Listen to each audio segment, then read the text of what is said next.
Hey, welcome back. So, untuk saya menceritakan kali ini, saya nak ceritakan pasal apa? So, saya nak ceritakan pasal alur cerita kisah Kaizo dan Fang. So, kalau nak tahu macam mana alur cerita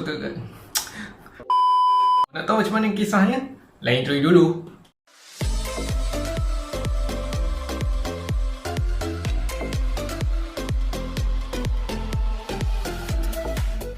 So, cerita ni bermula apabila Kaizo dia baru pulang ke rumah.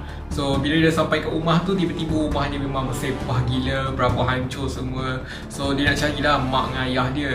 So, masa dia tengah nak cari tu, tiba-tiba ada orang colik dia.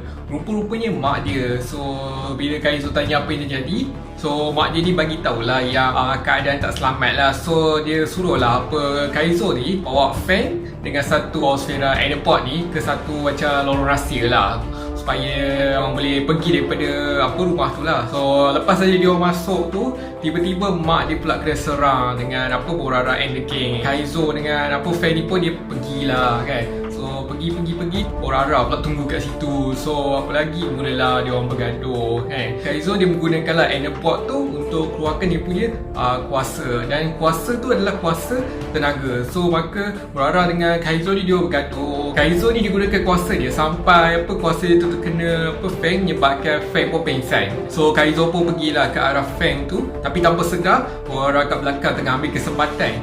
Tiba-tiba Mas Mana datang selepas dapat isyarat kecemasan lah daripada ayah Kaizo Fang ni lah. So bermulalah pergaduhan antara Mas Mana dengan Borara ni lah. So diorang gaduh-gaduh. Daripada situlah peristiwa Borara hilang dia punya telinga di sebelah lah. So lepas saja Borara dah tak larat dah. So Mas Mana dengan Captain Kaizo dengan Fang pun dia pergilah masuk ke satu kapal angkasa ni lah. And dia pun belah lah daripada rumah dia. So dalam kapal angkasa tu, so Mas Mana ni dia adalah pesan dekat Kaizo lah yang tolonglah jangan bagi tahu peristiwa ni dekat Fang lah. Lepas tu yang kedua pula, Mas Mana dia offer lah Kaizo ni untuk menjadi anak murid dia lah, supaya dia boleh menjadi macam Captain Kaizo yang sekarang.